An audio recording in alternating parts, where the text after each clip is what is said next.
Focus on the future. Stop focusing on the past. If you're constantly looking at how hard life is with your kids and you've got 3 under 3 and it's so hard and I can't start my dream and all of this, you don't want it bad enough.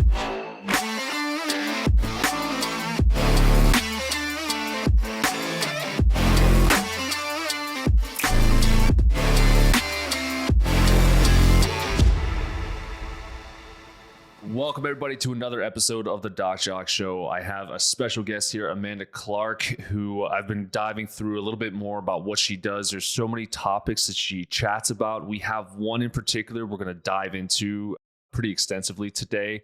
We were just riffing prior to the recording. I'm like, whoa, we need to stop for a second because this is gold. This is what we need to be talking about. So Amanda, welcome to the show. And then why don't you tell us a little bit about yourself? Let us know who you are and what really drives you.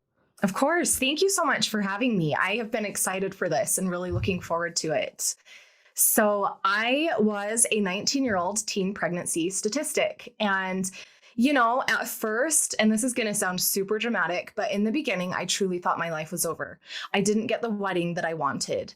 I didn't, I wanted to go to college, get the degree, have the life, everything that we're told to do. And suddenly my life was playing out in a very different sequence than I had in mind. And so I lost myself horribly. Actually, I went into this funk. I don't even know why Dustin, my husband, stayed with me through all of that, because quite honestly, I was a bitch. Am I allowed to say that on here? Yeah, you're okay. Freely, yeah. So the first 5 years were awful. And I held on to this belief, everybody says most marriages fail after 7 years or whatever. Yeah, I held on to this belief that, oh my gosh, if I can just make it to the 7-year mark, suddenly Skittles were going to fall from the rainbows and unicorns were going to be flying around and life was going to take off. And one day I woke up and I've always been, I've always felt different than other people. I've always just focused on that personal development side of things and always just had in mind that I was going to have a business one day. And now, of course, my life's not playing out right. And I'm waiting for 7 years to hit. And it still took 5 years for me to pull my head out. And it's almost like one day I woke up and I was like, okay, this can't be it. This can't be it in life. And it was actually one defining moment. My sister-in-law, we were at a little birthday party. And my one sister-in-law, she said, "You're not happy."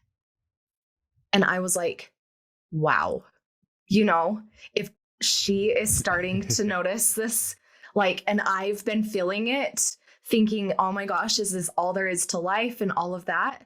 And so that's where my journey really started, was kind of that pivotal moment that I was like, okay, this is not what life needs to be like. I need to pull my head out of my ass and I need to stop wallowing in the fact that my life didn't go as planned, and I need to take control and I need to take ownership and I need to start it. And so that is sort of where my whole journey began into getting where I am today. And I mean, it's been 12 plus years of work. Yeah. But that is how I've gotten here. Yeah. Yeah. There's so much that we're going to pull out of this, and that all kind of stacks into what we're going to be talking about today. And it's just, for me, because I'm an ex-football player, so I think about running a route where where point A is, where point B is, what the route is supposed to be. Yep. And then you start the route, but you don't know what the defender is going to do. And you're going to get hit along the way. You're going to get thrown off course. But as long as you still try to, maintain trajectory and still end up at point B, it doesn't matter how you got there, you got there. Yeah. And so the adaptability, the resiliency that you have to have, especially being a 19-year-old mom, that's really difficult. And then I'm sure, I don't want to throw this at you, but I'm sure there are certain stigmas and stuff that came with that. And then, oh, absolutely. You said it felt like the end of your life. And I feel like a lot of women feel that way, whether it's a 19-year pregnancy or if it's 30 or 35. So many women, trust me, I work with so many women lose themselves post kids. And then we have the postpartum depression. And sometimes I think that's, there's a hormonal fluctuation with that, but I think it's that identity crisis afterwards where your whole day is spent putting out fires and you're trying to take care of the kids. You're trying to still work. You're trying to be successful. You're trying to have a great relationship with Dustin. And it's just one thing after another. And so many women and moms, they drown under that. But for you, it kind of sounds like, it was enough. It was like each time something negative happened, it was like throwing another log on the fire. And eventually the fire got big enough to burn your ass. And you're like, ooh, I'm uncomfortable. My sister-in-law realized that I'm not happy. So clearly this isn't just like my mind running off here. This is what other people are able to perceive through me. And you're able to change that, which I love it. I'm so excited to dive into this with you today. Yes, I am excited too. Yeah, it's been a lot of work and it's not easy. And I do want to say that I feel like as moms, and even me in the beginning, we're very reactive. We're very reactive when we're in that negative state. I was yelling at my kids. I was very impatient with Dustin. And I was trying to like spit that blame onto my circumstances, onto other people, onto, oh my gosh, I got pregnant at 19. Like I should be proud of where we are right now, but no. Sure. So yeah, there's a lot. So yeah. Well, let's dive into the main topic. Like I said, you've got like so many different talking points that'll probably be woven throughout here, but the fact that you're making this claim and clearly it works, and I've seen it as well, but we want to dive into it, but you're still able to have kids and have your dream too. Yes. So important. So when you were starting out and you realized that you were unhappy, what were the first steps? What did you start doing? What made you start changing? And what did that look like for you? So some of the first steps that I took, it kind of started, honestly, like in my psychology class in high school, probably planted that seed. Yeah. But then later in life, you sit there and you realize and you're like, holy shit, like I am not happy. This is miserable. This can't be all there is to life. I'm yelling at my kids. I'm reactive to my husband. We're broke as a joke. And I just remember sitting down and I thought, okay, where can I begin? So journaling became a huge part of my life in the beginning. Yes. And I want to speak to that a little bit because getting your feelings out is huge. First of all, getting all your fears out on paper just makes them lose their power. But also that's very superficial work as well. So then you have to turn around and you have to dive deep and say, okay, what's my part in this? You know what I mean? I was so used to blaming other people. So I started listening to podcasts. I started reading the books. And it's interesting as you start on that journey and suddenly people appear into your life. And I don't think anybody appears into our lives out of chance. Like I don't believe that it's chance.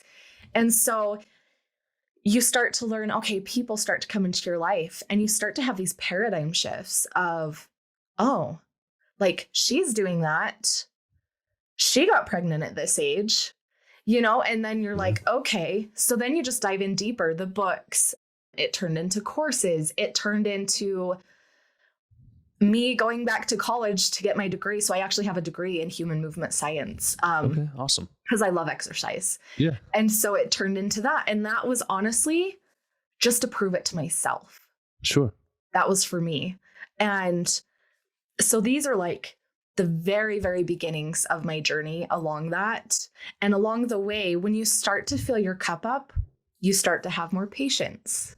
The little things that used to bug you aren't bugging you so much, like that awful noise your kid makes when they walk in the door and they're dropping their backpack and their shoes and their socks all the way down the hallway on their way to their bedroom.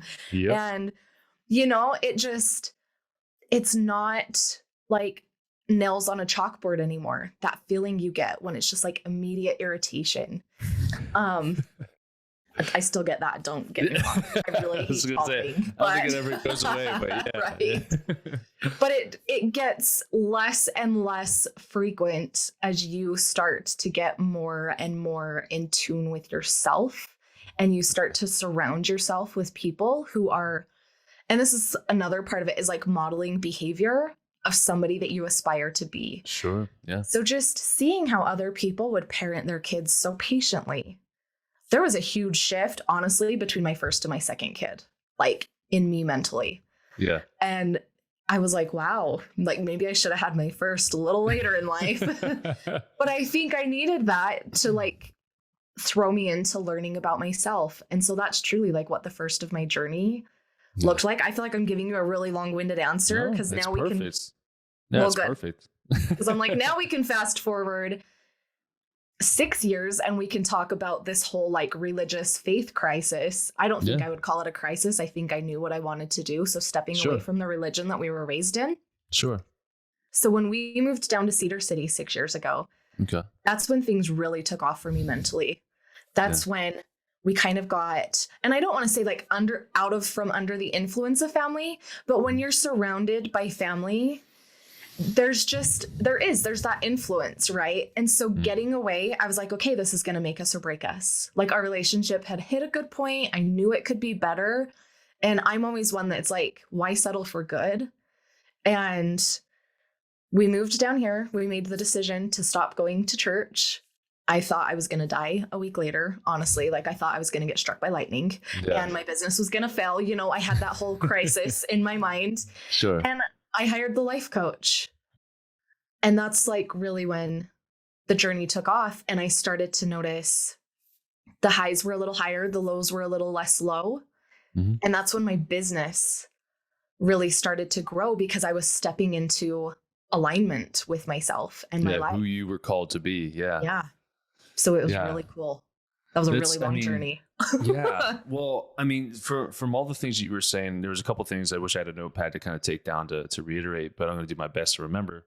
When you were talking about, you know, like when you're in alignment, when you're feeling good, when you're happy, when you're doing some journaling or you're doing gratitude journal on top of just regular journaling, and then your threshold for idiocracy coming from kiddos or the world threshold, your threshold becomes higher because you have less threat, you know, in technically threat in your life. So less negative stimuli, or when you do it, it's like, oh, well, you have to try it way hard. Like I've literally said that to my kid, like you got to try a lot harder than that if you're trying to get me upset right now. Like this isn't going to work. Because I approach the kids, and trust me, there's times where I get mad. I still get fired up, usually if they're going after Megan, my wife. But, you know, when your threshold is higher that way, you can accept more, you can do more, you're less distracted. And then when you're talking about good people being brought into your life, you know, misery loves company. So people will reach out, they'll be in these victim modes where I think you listen to that one, but like you'll get into this victim mode where it's like, oh, poor me, this happened to me. I can't get out of this. This is my identity. I'm just a teenage mom. And it's just like layering it on top and on top and on top. And unfortunately, a lot of that assessment criteria is passed down from, my one buddy used to say, it was like father, mother, preacher, teacher.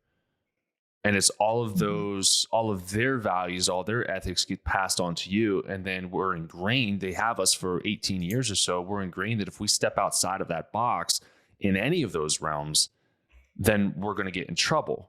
Yep. And from another energetic standpoint, I feel you 1,000%. Like I love living in Pittsburgh where my family's from. I love my family to death. They're fantastic. But there was only so much that Megan and I were able to do while we were still there because, again, my parents are great, but they have their input on certain things, and we live a completely different lifestyle than they do. They worked the 9 to 5s until, you know, retirement, and that was it. And for me, when I was 15, my dad was like, "You don't work for anybody else." And I was like, "Why?" He goes, "'Cause this sucks." And I'm like, "Well, then, like, why are you still doing it?" And he goes, "Well, there's nothing else for me to do." And he was like, I didn't have like the formal education. I couldn't do this. I couldn't do that. My dad could be a bazillionaire if he wanted to. The knowledge that he has about cars and repair and like all of that stuff, he's a freak that way. But he was just, again, he accepted what was passed down to him and wasn't willing to break the mold. And I feel like a lot of people in our generation are seen as crazy at times because we're like, no. Like, I'm done with that ancestral mold that just got passed down to me. That I don't fit that mold. It's like, you know, trying to jam a square peg in a circle hole. It doesn't work, you know? So to see that and to see the excitement, and trust me, we've gone through the religious crisis as well. I was raised super strict Catholic, and then we came out and we were like, what the heck are we doing here? And then a lot of the patients I work with actually get in tremendous amounts of turmoil with their preachers, and there's youth pastors, and then there is the stuff that you do see on the news that is and are happening to my patients, and they're trying to get away from without going too gross, the inappropriateness of some of these people. And I'm like, we're supposed to be able to seek refuge in God and like, pray and everything will be all peachy keen. But like when you really assess the situation, it's like you have to find your own way, whether that's, through being, a full on believer or spiritual or whatever fits your mold. That's what you were called to be. That's what you were called to fit into. So I wanted to make sure I like touched on each one of those points that really stuck out for me on that, because I think it's tremendous how far you've come. I think it's amazing. I think more people need to see that. Yeah. Well, thank you. And I think we set out on that journey and you don't realize like you could be an entirely different person in just 1 year from now, in 3 months from now, if you just start. And I like what you said. Like, I want to hit back on the point of surrounding yourself with those people. Yeah. Because here's the thing. If you're constantly hanging out with people that are like, oh, I'm just a hot mess. Like, kids are awful, and this is like my naggy, annoying voice, but it's like, it's fine. Let it out.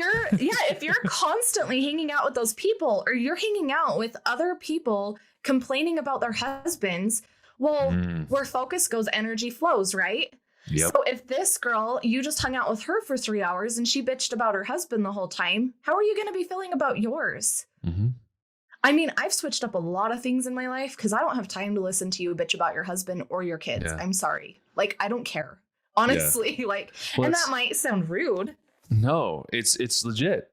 Yeah. Find the people who are like, I don't give a shit about your laundry piles over there. Like, where are you going? Like, focus on the future. Stop focusing on the past. If you're constantly looking at how hard life is with your kids and you've got 3 under 3 and it's so hard and I can't start my dream and all of this, you don't want it bad enough. And the kids turn into excuses a lot of the times too.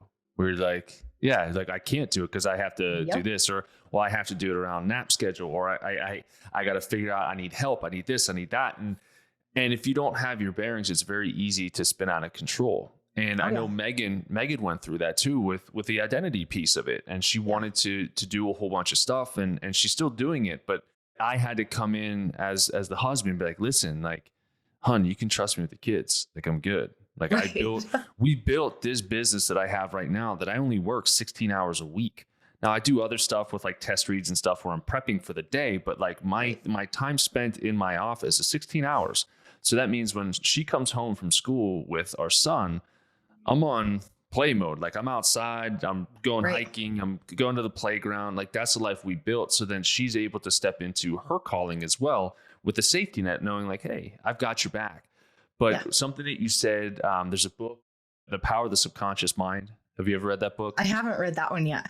It's a phenomenal book. I think I have 2 copies, hard copies of it. And then I have 3 audiobooks because I thought I lost it. And then I just realized it was in my library and out of my now playing. But he says something where if you start with that parasitic language, all right, because everyone knows about parasites nowadays. They leech off of us. They barely keep us alive just so they can be alive. Well, when you have that parasitic language, it just keeps going into, going through your conscious mind, into your subconscious mind. You're planting seeds of doubt. You're planting seeds of, well, Susie's husband cheated on her after 8 years of marriage. We're at 7 years of marriage. Well, you're probably going to do the same thing. We had a relationship very similar to theirs, and now this is going to happen. So you're letting that stuff creep in there. One of the things that Dr. Murphy talks about is when you do that and you talk bad about your spouse to your friends or to your family, you're actually manifesting divorce. Yeah. That's huge.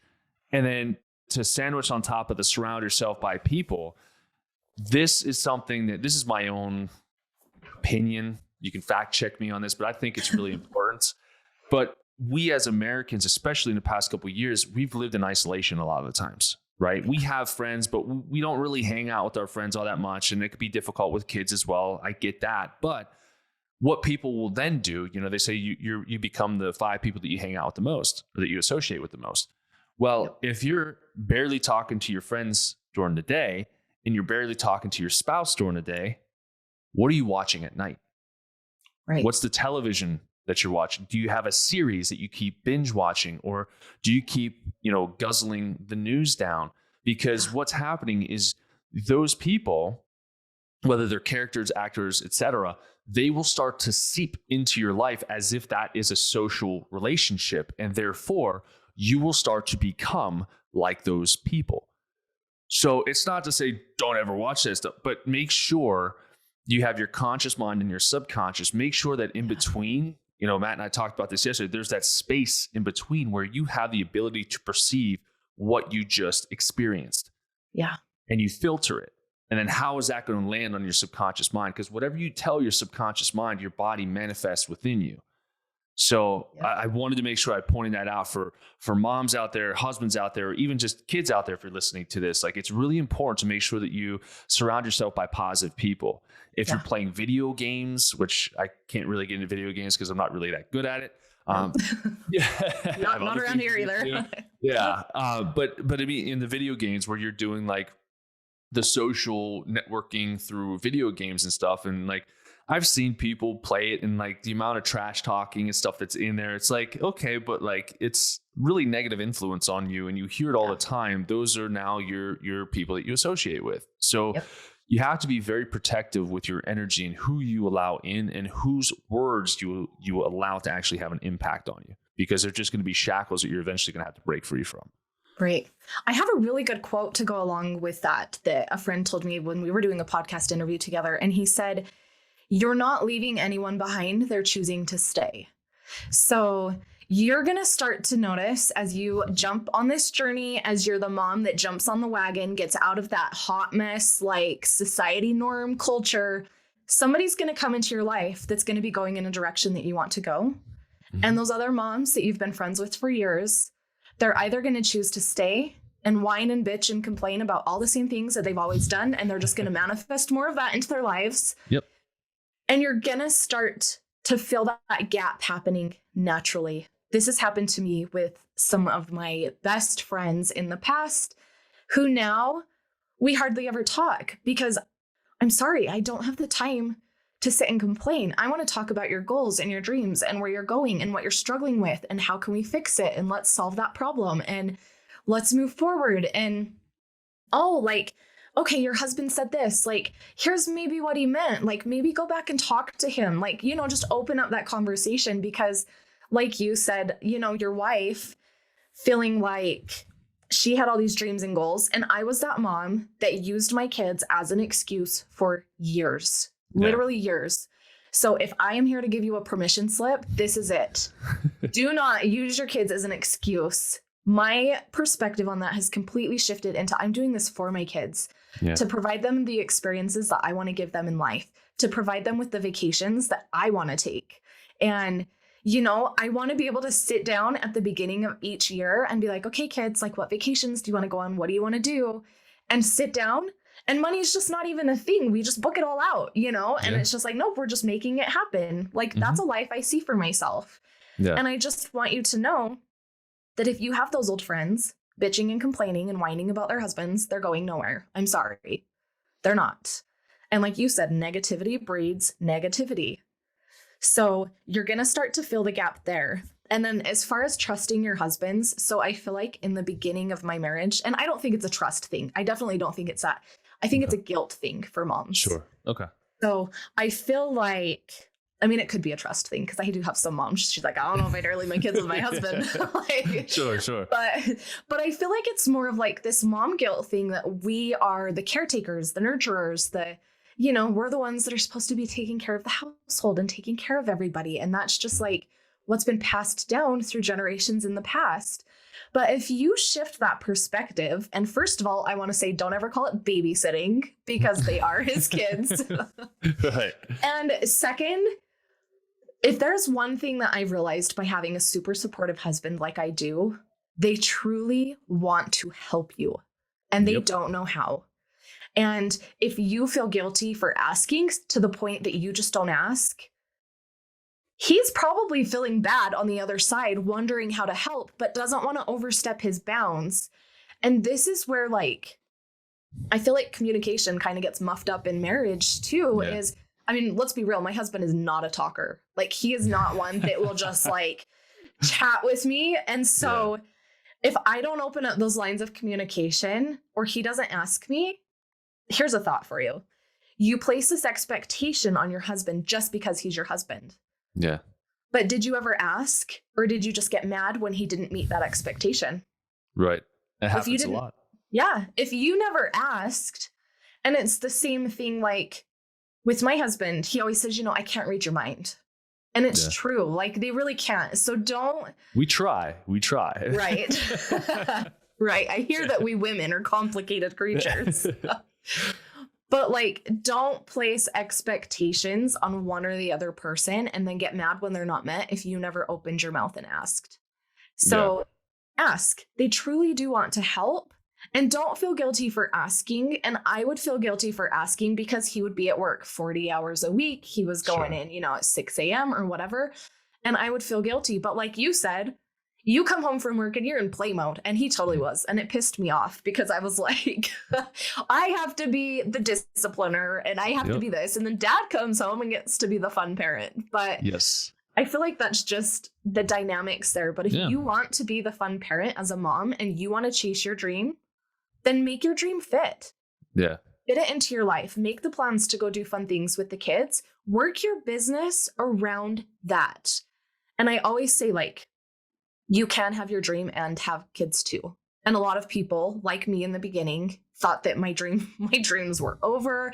I was done. Now I was meant to be a mother and wake up at 5 a.m. every morning and make lunches for my husband so he could take it to work. Yeah. And you start going through the motions, and then suddenly everything starts getting pushed aside.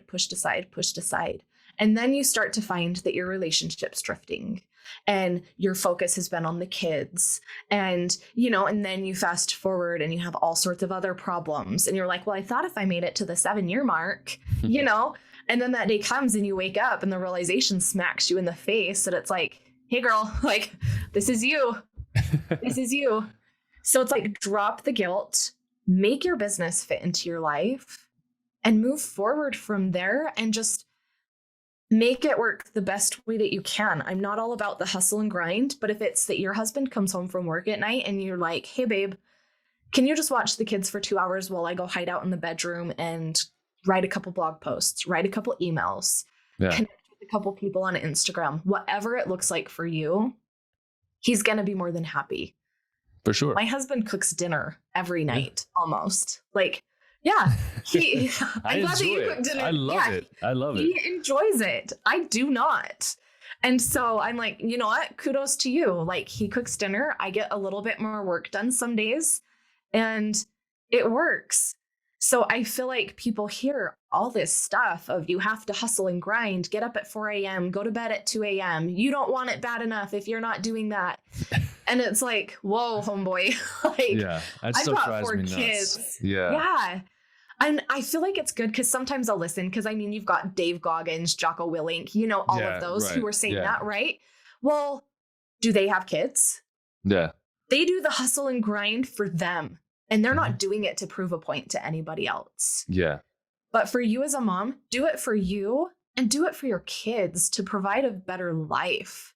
Yeah, it sets a new example too, where again, like we talked about, like, my parents passed down the 9-to-5 mentality. My dad was like, don't do that. Work for yourself. Like, and now we have the ability to step into that. And then, the kids can see a more dynamic relationship without, if you want to keep gender roles or whatever in the marriage, it's up to you, as long as you guys talk about it and it's not like forced or whatever. Right. But like, I love cooking. I love cleaning too. Like, before I jumped on the call, we got new carpet yesterday. I'm running the vacuum upstairs just because it's therapeutic to see like the lines in the carpet. I love it. I love that. So, yeah. But as long as you have that communication and you keep that line of communication open, it's really big. In the mom guilt side of things, I know Megan did go through some of that in a couple ways, because moms tend to be the punching bags for the kids from what I've seen, what I've experienced.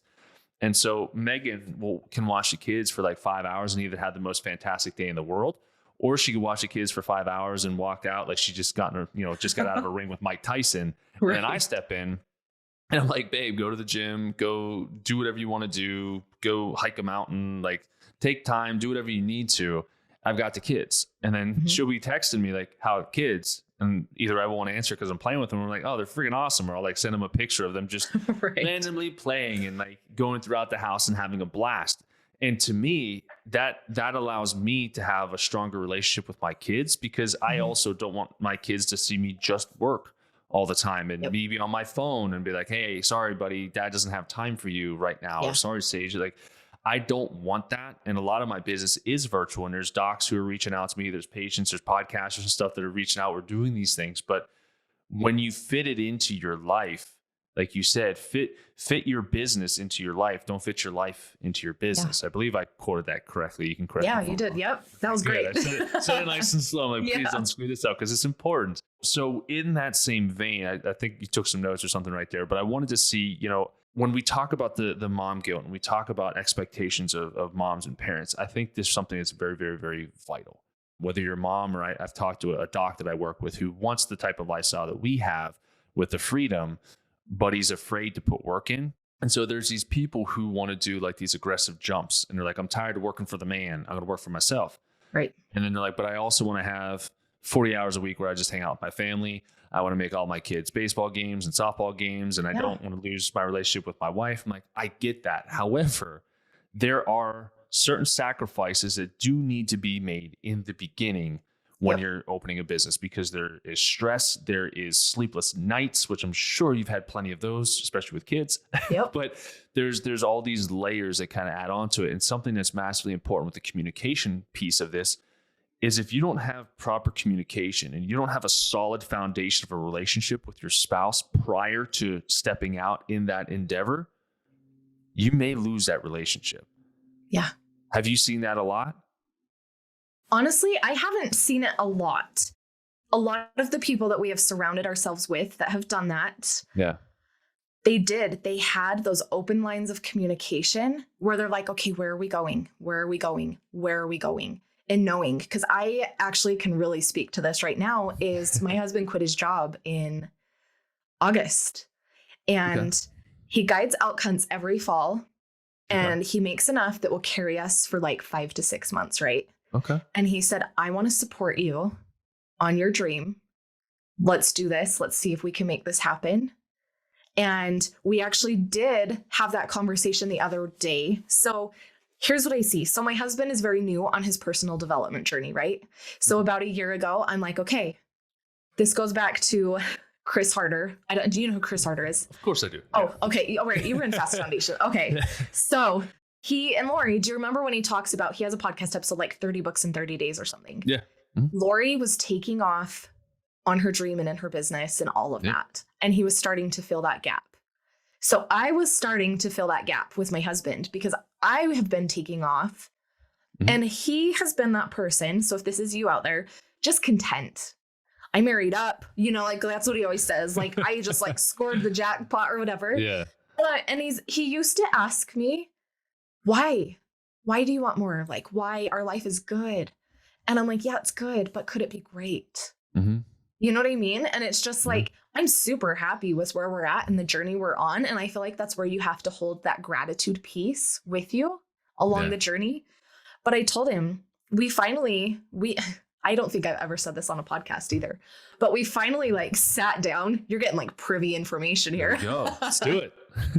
But we finally sat down and I said, look, you can either hop on the train or we're going to hop off, because it's not, I could fill that gap starting, like that gap that you fill with your friends when you start to take off, and they either turn into that, ooh, Miss Goody Two Shoes, like too good for us, to try to pull you back. Right.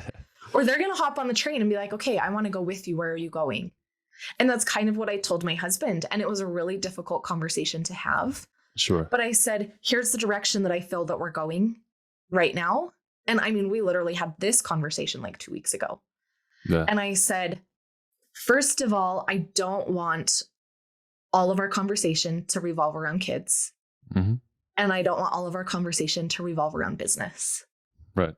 And so we need those date nights. You need those getaways, because we talked about that. We're like, okay, we need a getaway. It's been too long, to reconnect, to do all the things you want to do and have all that fun you want to have without kids around. Right. Sure. And So we've had that conversation because when you jump on this entrepreneurship train, I mean, there is a lot of stress. Suddenly you're in charge of your bank account, your finances, your well-being, your quality of life. And there's the opposite end of that, though, that you have to realize that nothing's secure. Your job's not secure. Right. Your company could go bankrupt anytime. Your boss could come in and fire you. So it's just choosing which hard you want to live with. If that feels more secure to you, go stay with the 9 to 5. If it doesn't, but have those conversations with your spouse and make sure you're having those conversations at least once a week. Where are we going? What are your goals? And so my husband, he might be a little bit slower, but here's what I got him to do this year. Okay. I didn't get him to do. I let him make the decision, but it's a trap, Dustin. Right. He has hopped into a mastermind. Okay. And it's funny when I called him to ask, because I'm like, I've had the coaches, right? I have I have 2 coaches right now. I'm working on me, but I'm like, if you want to work on you. And so I called him up one day because it was from Fast Foundations. For those of you who don't know what Fast Foundations, it was the mastermind that we were in just the last 4 months. We hopped in. Tyler, he was in the mastermind with us. He's like, I'm starting the mastermind. And I felt like it was a little more like entry level. Tyler's like, I want to see how this goes, Yeah. And I was like, this is kind of a perfect beginning point for Dustin. Sure. So I called Dustin up and I was like, can I ask you a question? And he's like, first of all, I only remember 2 other times in our entire life that you asked me a question in that manner. One was when I wanted another baby, and another was when I wanted to move to Southern Utah away from family. So he's like, how far out of my comfort zone is this going to put me? I'm like, smart man. Yeah. And so I let him make the decision if he wanted to join, but he jumped in and the gap is closing. You know what I mean? Like, we've had that conversation. We both want to go in the same direction together. Yeah. So don't jump into this entrepreneurship journey thinking, oh my gosh, like my marriage is going to fall apart. We're going to go broke. We're going to do whatever. If you both have that same goal in mind, it's like hopping into the car. You have to have a destination in mind, right? You're not just going to hop in the car and drive mindlessly. Yeah. It's the same thing. Hop in your car with your spouse and say, babe, this is where we're going. This is what we want to do. What do you want out of life? Because I feel like, especially for moms, like if we're circle back around to like the parenthood thing on the entrepreneurship journey is, what do you want outside of being a wife and a mother? I have had coaching clients. I've had one, too, that she's like very top of mind for me. I said, what would your dream day look like? And she's like, well, I don't know, because I've never had one. And she mentally cannot pull it out of her head and get it on paper. And I think that, and this was actually what I wrote in my note, but like the societal norms being passed down, right? Your dad worked the 9 to 5, told you not to work for yourself. When do we ever take the time to sit down after moving out of the house and debunk everything we were raised with? Right? Yeah. Do you just carry it all with you? Or do you stop and sit down and say, okay, I was born and raised in this church. This definitely no longer serves me. I'm not happy living this way. I don't feel like I'm living to my highest potential. I can't fully be aligned because I don't feel like I can be me openly. Okay, 9 to 5. Mom and dad always worked it. Now I'm stepping into that pattern, but is this serving me? Do I want this? Like, what do you want outside of being a parent? And I want to tell you a little story because my husband came home the other day and I'm not going to cry. I've already cried 3 times telling this story. So I'm like, okay, I think we're over the tears now. Let's do it. He comes in my office one day and he says, honey, I never got this with the other kids. And I looked at him and I said, got what? And he said, I can stand outside and watch Chloe get off the bus. She's in kindergarten. So she gets home like at noon, Sure. Watch her get off the bus and come running to me, so excited, and put her arms around me and say, hey, Dad. And I get to eat lunch with her every single day.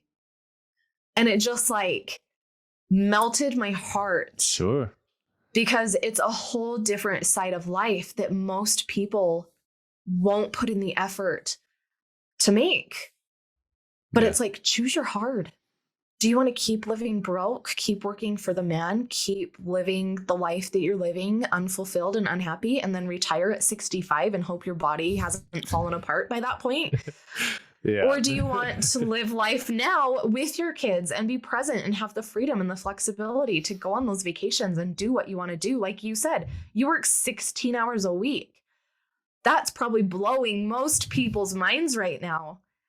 And I'll be honest right now in saying I'm in a season of growth. I pivoted completely out of photography a few months ago and stepped into the coaching realm because it's where my heart is at. Yeah. Moms need to know you can have your dream. You can have kids. And yeah, I'm in a season of growth. So yeah, I get up at 5 a.m. That's my me time though. I do my gratitude journal. I write down 10 goals that I'm working toward every single morning to keep me focused. That works for me. I do my workout. My kids are usually waking up by the end of my workout. I have breakfast with them. They all get on the bus and I go to work from 8:30 till noon. And that's when Chloe's getting off the bus. And I've told myself I eat lunch with her every day. So I eat lunch with her. And then if I need to go back to work in the afternoon, Dustin hangs out with her. Mm-hmm. And I can go back to work for a few more hours. And 2 days a week, I schedule myself back to back full days. So like, well, today's not one of those days. Today's like a one-off. We're doing this podcast recording, but she's at school, you know? So just, you make it fit your life and what that needs to look like. And talk to your husband, talk to your spouse, get the family involved. Mom's doing this because. Dad's doing this because. Let them know that you're scared. I feel like I'm talking a lot, but I have another funny story about my daughter. Okay. Yeah. So she was scared for kindergarten. We'd gone through the same thing in preschool. She was a little scared for preschool, and she went and she loved it. So now kindergarten's starting. She's like, Mom, I'm scared. And I said, do you remember how you were scared for preschool? And then you went and you absolutely loved it. And she was like, oh yeah. I said, kindergarten's going to be the exact same. And she was like, okay. So then let's fast forward a few months. And I can't remember. I think it was starting my podcast, honestly. And I was talking about how scared I was. Yeah. And she said, Mom, you remember how you told me that when I was scared for kindergarten, and I was like, oh my hell, you smart little thing. Like, you listen to everything. Yes. So they are like little sponges. They're picking up on that. So do it for them. Be the example. You're just giving your kids the mental tools in their toolbox. Yeah. And, so involve them in everything that you're doing, keep the lines of communication open throughout your family. Cause that was one thing that my family didn't do. They just were not very open about anything. Yeah. And we're the exact opposite. My kids probably know things they shouldn't, but it's okay. But I think honestly, when I work with a lot of my clients and even the docs, they're like, well, how do you get your kids to do XYZ? And then I'm like, are you doing XYZ? And they're like, what do you mean? I'm like, well, you can't tell your kid to eat healthy and you're sitting there, chowing down on 15 pints of ice cream in front of their face. And you're like, eat your carrots. Right. Can I have some of that? Nope. Eat your carrots. Like you have to live that congruent lifestyle. Like our kids, they eat insanely healthy. Like our problem is our son eats all of the fruit. He'll climb up. He'll find any way to get into the fridge, eat the fruit, eat the bananas, tear open oranges. We'll find banana peels everywhere. It's like, oh my gosh, our kid has a fruit problem, like real fruit problem. Like it's nothing. And then he'll come home. So when you were talking about your kids coming home, I end my day usually around 1 o'clock or so. Mm-hmm. And then Megan will have gotten Hoyt at 1. He'll be home at 1:30. I'll have some lunch prep for him. He'll come, we'll eat lunch together, which is his second lunch because he eats it at school. And then he just likes to eat lunch with me. And then he'll be like, hey Dad, do you want to go work out with me? And I'm like, okay. I wasn't planning on it at this time. Let's go do it. So we'll go, we have a gym in the garage. So I'll go in there and I just teach him how to work out. And he's picking up on a lot of these things, but I think the take-home point in this is remembering that your kids are impressionable, just as impressionable as we were as children, which is where we got a lot of our thoughts, morals, beliefs, etc. from.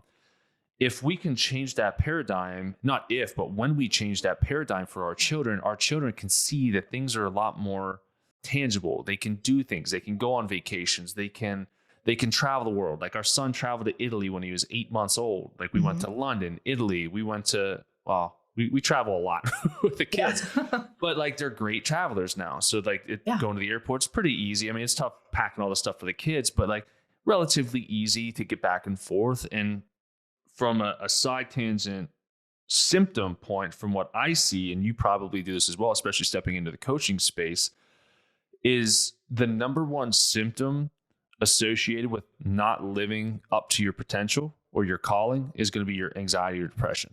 Yeah. Those mood disorders are just running rampant through society. Yep. And all of us are trying to think like, oh, it's this, that, or the other thing. It's like, but when you wake up in the morning, are you freaking excited? Or are you like, right, another freaking day, living on the hamster wheel. This life sucks. And then you get to retirement. And I love that you said it because I say this all the time too. Like we save and save and save and save and save and save because that's all we were told to ever do. Don't invest. Don't buy real estate or property or anything. Make sure you just put it in a 401k, the safety net, and you're good. And then you get to retirement, you lose all your freaking health, and you're spending all of your retirement funds trying to get your health back. Right. So you've got 65 years of wasted life. In my opinion, it's wasted life. Yeah. And then the end, you're like, oh, I'm just barely getting by, or my hips are hurting, and now I'm taking this medication or that one. I'm like, oh, you're never going to be the same. Like you had your opportunity. You need to listen to people need to listen to their bodies, and moms out there, like if you're like, because I've had this. Actually, there's a prime example of this. I'm going off on tangents. I'm getting really excited now too. You're good. Yeah, I like it. I like it. We had a patient, or we have a patient that her husband's an entrepreneur, very successful in everything that he does. She was a stay-at-home mom, and she would go to work, and she would do a couple hours here or there, just like some menial tasks, accounting, that type of stuff, but it didn't ever bring her joy. Right. And they sat down, and he was like, I think he was the one who said, he's like, I want to learn how to fly a helicopter. And she was like, what? Like, where did that come from? And he was like, I don't know. I think I just want to get my license and learn to fly a helicopter. Mm-hmm. And she was like, well, I want to learn something now too. And he was like, well, quit your job. Be a stay-at-home mom, figure out what you want to do. Right. And she was like, what? And he goes, yeah. He goes, we're doing just fine. Like financially, we're great. Yeah. You can figure this out, figure out what you want to do, step into that. And then that'll bring you joy. And honestly, within like a month or 2 months, the first month was a little bit dicey with, she's like, I don't know what to do. Mm-hmm. But then she figured out what it was. And now she's waking up with energy in the morning, with vitality. She's a better mom to her kids. She's a better wife to her husband because she's in that fulfilled mode. And when you brought up the example of the cup, when you're pouring out your cup to everyone else, and at the end of the day, you go to drink it for yourself and you don't have anything left, you're completely burnt out, which means you're not going to love yourself as much as you should. But if you don't love yourself as much as you should, you're going to see everybody else as little parasites that are just stealing your energy. And then you're going to throw negative input and displace your dissatisfaction on them. Isn't it interesting how other people can be such a mirror for what's going on inside of us? Yeah. To turn around and look. And I will say, like, my husband, he's kind of been in that lost phase because he just quit his job. Yeah. And he's like, well, I want to help you. And I'm like, I get that. But I don't want to be your boss. And I don't want to be that person that's writing you checklists every day. Yeah. And he's like, but that's what I'm used to. And so we actually, because he's starting, we have another business that we're like trying to get off the ground too. Awesome. So I hired a marketer over there and I'm like, James can tell you what to do. Like, there you go. But now it's just interesting, like you said, because when we're not living into our purpose, I mean, my husband left to head up the mountain this morning at like 4 o'clock in the morning, and his alarm went off and I almost had a panic because his alarm usually goes off at 6. And I'm like, I missed my alarm, but I couldn't go back to bed because I was so excited about something else that me and another girl are starting, like this Facebook group. And so I was like putting all these ideas in our drive and going, and I was so excited for this podcast episode. And it's like, that is how you should start every single day. And maybe not every day. Like we all have our down days, of course. That we're like, oh, I'm not feeling it today. Yeah. But the difference is we still force ourselves to get out of bed and do the thing. And after we do the thing, we feel better. Mm-hmm. So I love that you say that because I do. I feel like when you're not living into your purpose, it starts to manifest in so many different ways within your health. And if your health is poor or you're finding, okay, I've been listening to The Big Leap too, but he talks about how you start to get diagnosed with some of these things that they just can't quite find the cause for, right? Idiopathic. Yes. Yeah. Yes. I have no idea where they came from. It's idiopathic. Right. Yeah. Idiopathic. Idiotic because I'm not living my life. Yeah. Like, but pretty much. Yeah. So it's like, turn around, look at your life, look at your relationships, evaluate everything. If you're feeling like you're in that space, or as a mom, you're not patient, you're depressed, you're sitting in that room just wondering, is this what there is? Is this it? Is this what my life looks like for the next however many years? You get to decide. You choose. But look inside and debunk what you were raised with and decide what you want to carry forward and teach your kids. And make sure you know what your ideal day looks like. That's an important question you ask your client. Like, what does your ideal day look like? Because if you don't know what your ideal day looks like, then your energy can't manifest that. It can't bring that to you.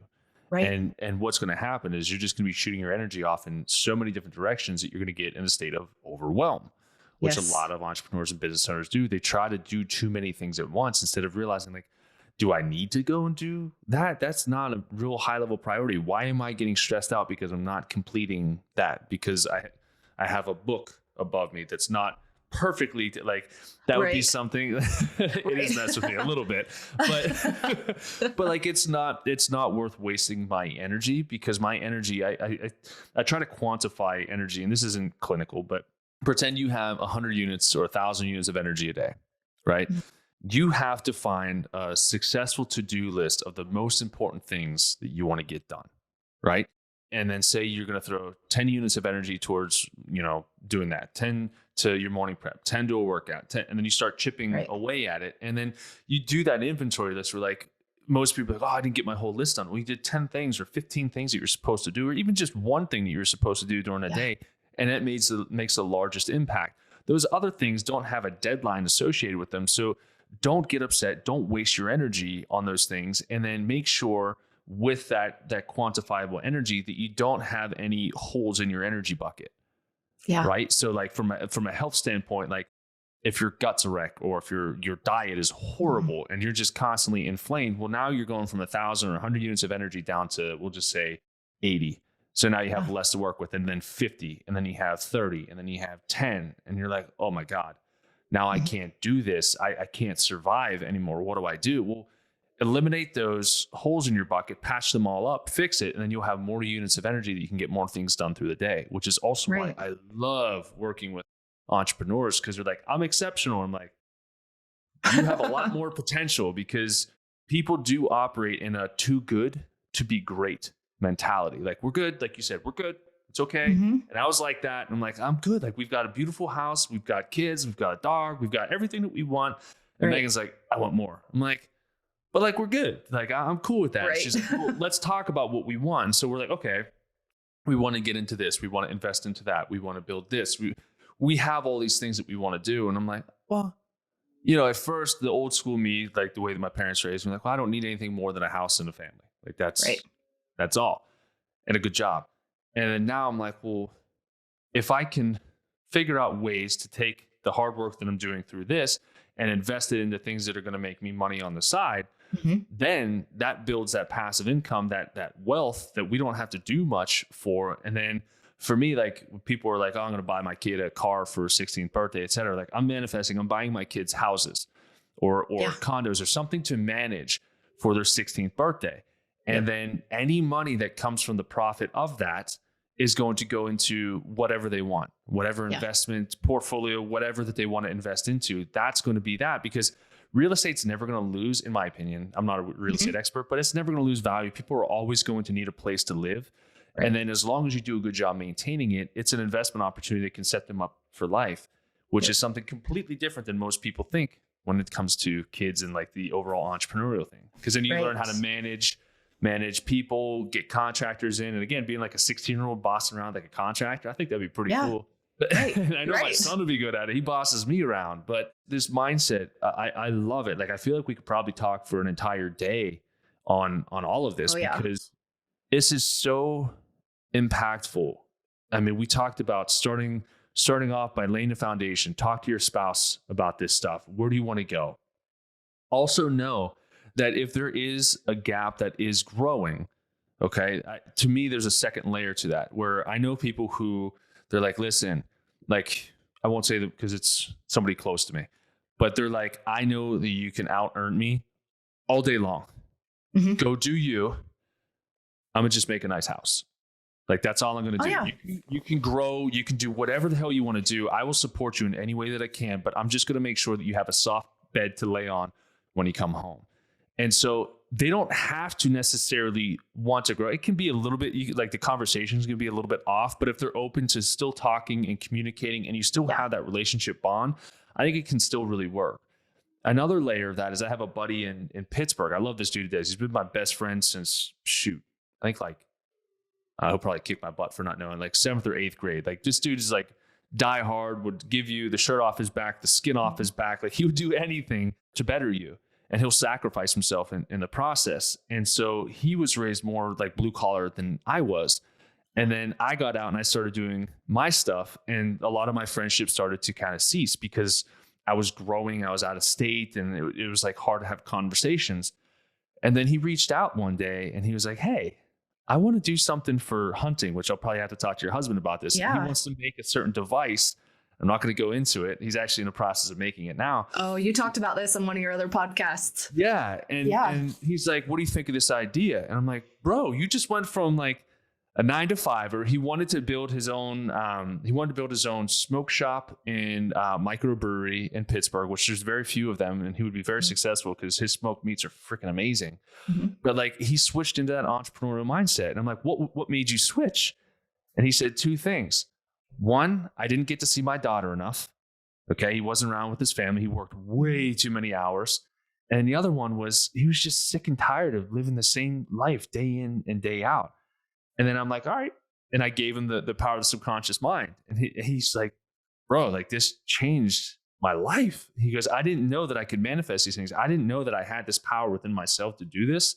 He just did like a giant renovation, like on his house. He's like the handiest handyman in the world. He could do anything construction wise. I'm like, bro, buy and flip homes. Go, like you have, like I see potential in other people, which is why I love coaching too. I'm like, you have so much potential. You're so freaking good at this. Why can't you see this? Yes. And it comes down to, you know, they never thought that of themselves. Nobody else has ever told them that they have the potential to do this stuff. And I'm telling you, he has the ability to be one of the most successful people ever because he's personable.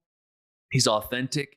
He does phenomenal work. He takes pride in his work, and all he wants to do is help. He wants to be of service to others. And there's so few people who are open to that. So hopefully, I mean, he's going to listen to this podcast and I'm going to light another fire under his butt. Like, keep it going, buddy. But know that at some point, you know, you don't have to completely cut out your friends. You know, they were there for a reason. That, you know, and always remember where you came from. That's my thing. Like, never forget where you came from. Yep. But when you associate with them, don't expect them to be at your level. Like when I go back home, I still try to reach out to my buddies. I'm like, hey, you want to get together? We'll hang out. Like we watched the Super Bowl with my parents last week or 2 weekends ago, whenever that was, and it was great. It was like we never skipped a beat.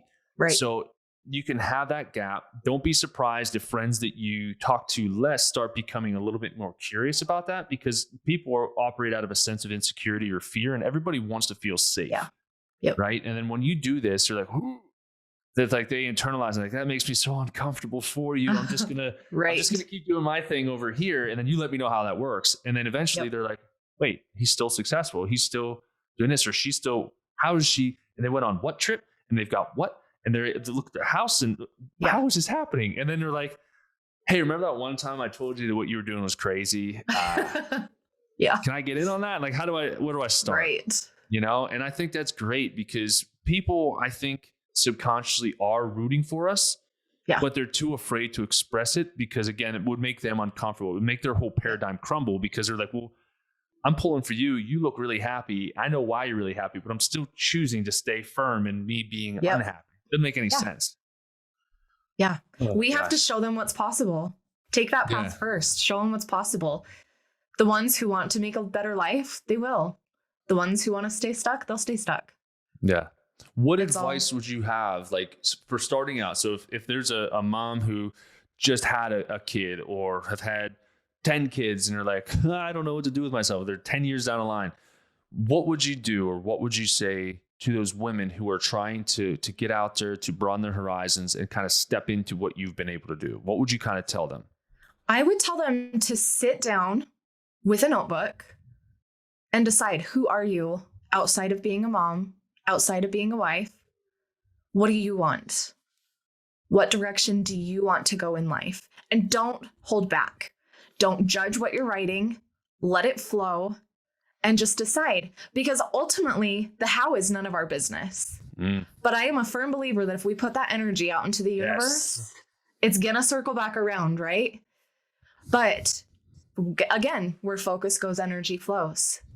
So just start to focus. And it doesn't even have to be, it can be laying in your bed every morning and visualizing what you wrote on that page, visualizing your dream day. And eventually, then you're going to start to believe it's possible. Start surrounding yourself with people, podcasts, books, hop on some Facebook groups that are uplifting, whatever that may be. Start surrounding yourself. You're going to feel those paradigm shifts as you go through this. And don't feel like you have to be in a hurry or they're like, you have to have this passion right now. I feel like once you put that out there, it's those ideas that pop into your head at 3 a.m. and you wake up and you can't go back to sleep. That is where the gold is. So it's going to come around. The how is none of your business. And the other thing I would say is sometimes we get stuck in the self-sabotage of keeping ourselves so busy thinking we're doing all the things to get us closer to our goal.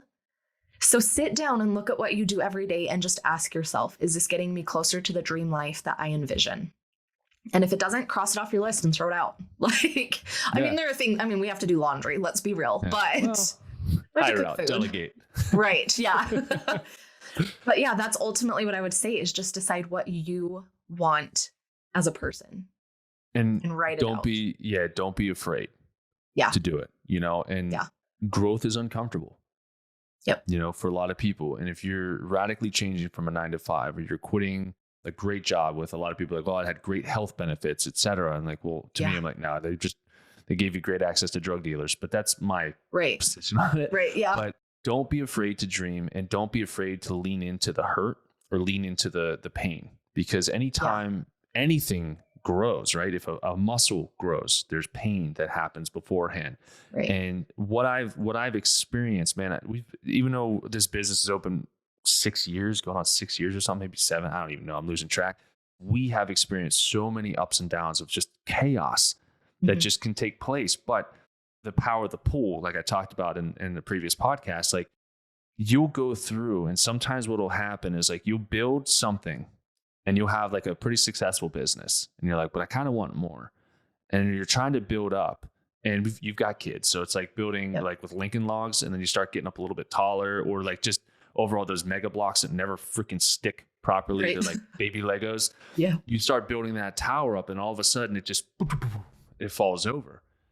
And so in life, we can experience like, oh my gosh, like I feel like I failed, or why did this happen to me? And I'm always like, why did it happen for me? I always want to find the reason, because there's always a lesson in a failure or a hurt that we go through.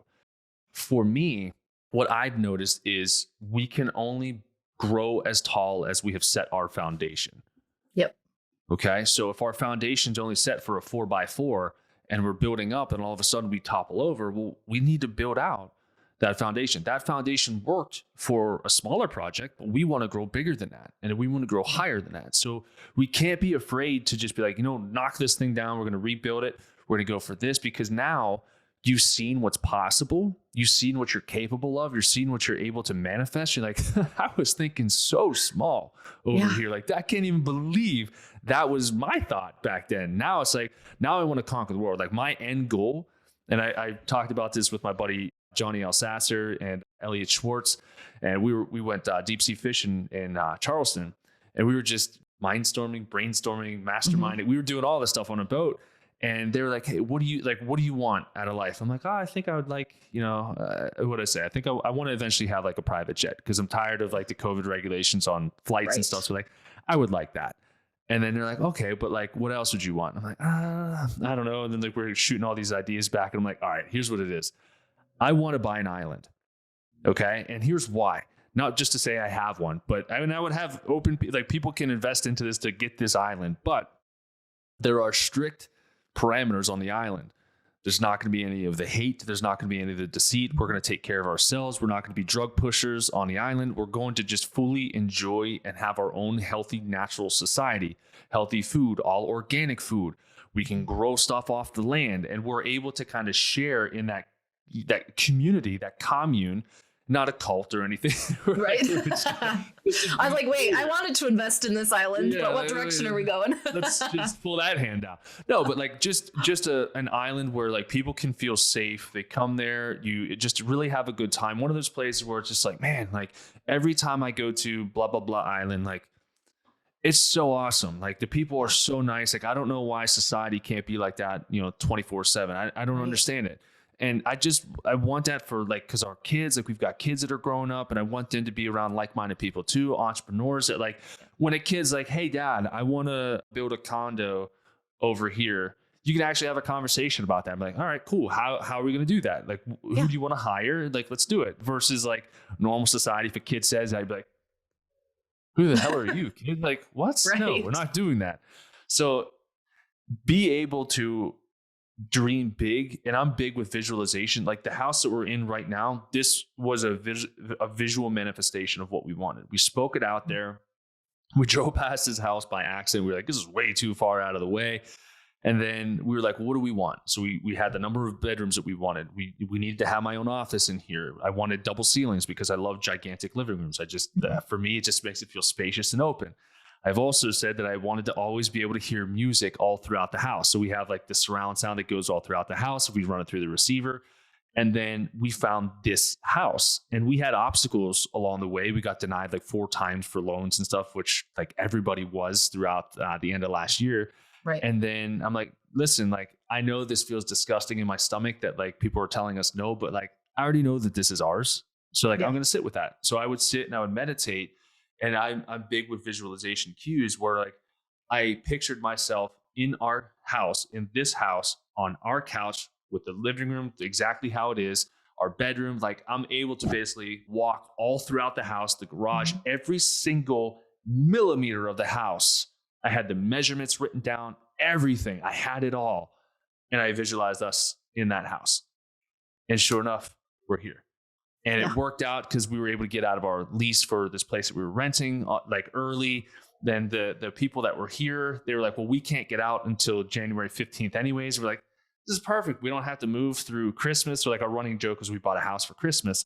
But like most people would be afraid to dream that way and to feel it, like, because when you feel it, that feeling, you're putting energy towards that manifestation and it brings you joy as like a reciprocation. So dream big, write it down, visualize it, meditate. If you do pray on it, you can pray on it if you want to. To me, a lot of times it tends to seem like a cop out when you're just going to pray about it. Right. To me, when you pray for something, you have the belief and disbelief where like, instead of like, hey, please bless me with blah, blah, blah, blah, blah. You can be like, thanks for that beautiful house.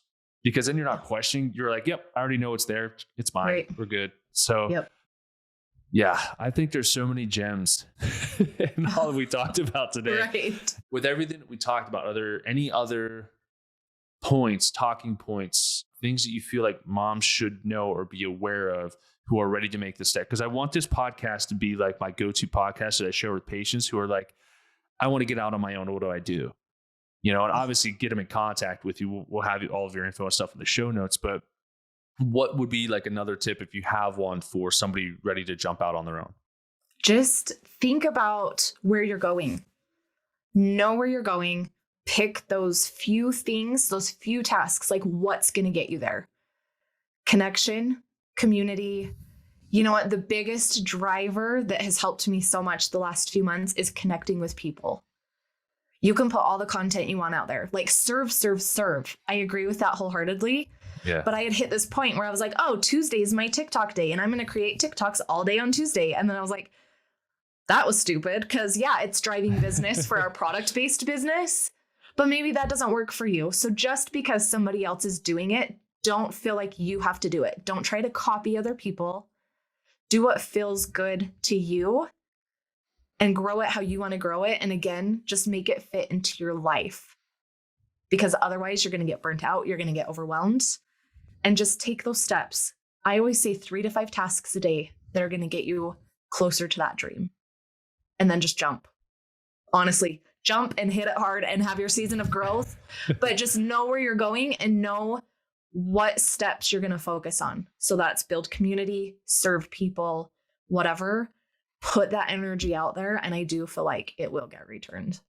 Yeah. And I feel like another layer to that is the authenticity piece, where you're talking about the like socializing and making friends and connections. Anybody who's out in business, please, I've run into too many business people who are disingenuous and they're manipulative and they just try to like use and abuse and take advantage of people. And it's one of the things like on this podcast, I'm only allowing people on here that I feel are genuine. So because I like, to me, if somebody reached out to you and I'm not saying this would happen, but if you were just genuine, then I would be upset because I open like my patients, my clients, my people are like my family to me.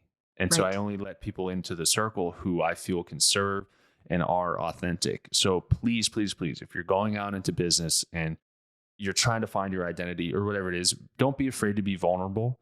Don't be afraid to ask for help, whether it's with your spouse. Surround yourself by great people. Hire a coach who can help you, especially somebody who's already gone through it.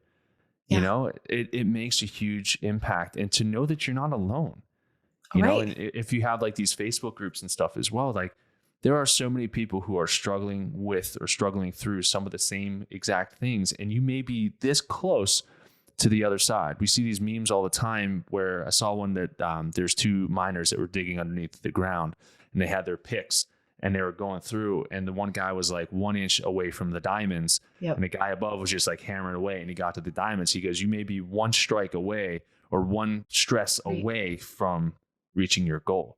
So don't be afraid, but also don't be afraid to reach out to you. So where can people, you can say it on here, but again, we'll get all that in the show notes stuff, but where can people find you? Where's the best way for people to get to you?